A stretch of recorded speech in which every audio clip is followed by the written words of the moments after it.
Thank you, Mr. Speaker, and I thank my colleague. Mr. Speaker, I also rise today in opposition to the rule, and here's why.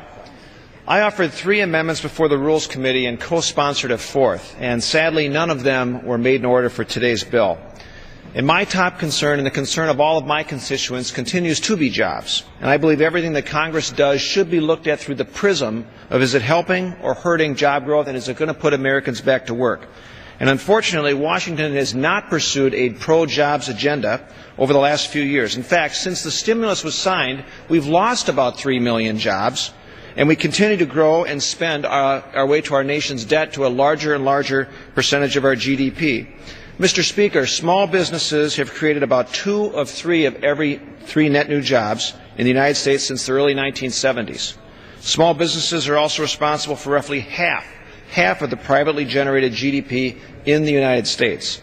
This is where our jobs are going to come from in the future. This is where our recovery is going to come from in the future. But what has Congress done in terms of focusing on small business? Unfortunately, not much. That's why I offered a specific amendment in the nature of a substitute that would have allowed Subchapter S and LLCs to defer their income tax on any money that is reinvested in their company or their business. And instead, they would have to pay the tax only once on the money that is withdrawn from the company. If small businesses would receive tax relief and they could reinvest that money in their company to hire workers, that would be a true economic stimulus to put people back to work. More than 2/3, Mr. Speaker, of all small business income is taxed at the top 2 individual tax rates. And now the majority party is going to let these rates rise at the end of this year, forcing small businesses to even shoulder a higher tax burden.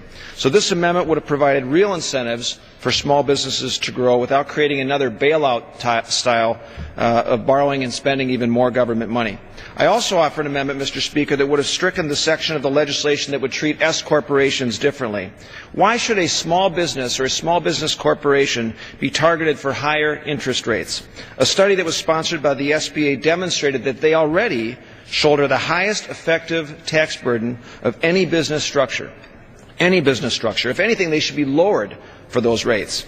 And finally, I co-sponsored an amendment with the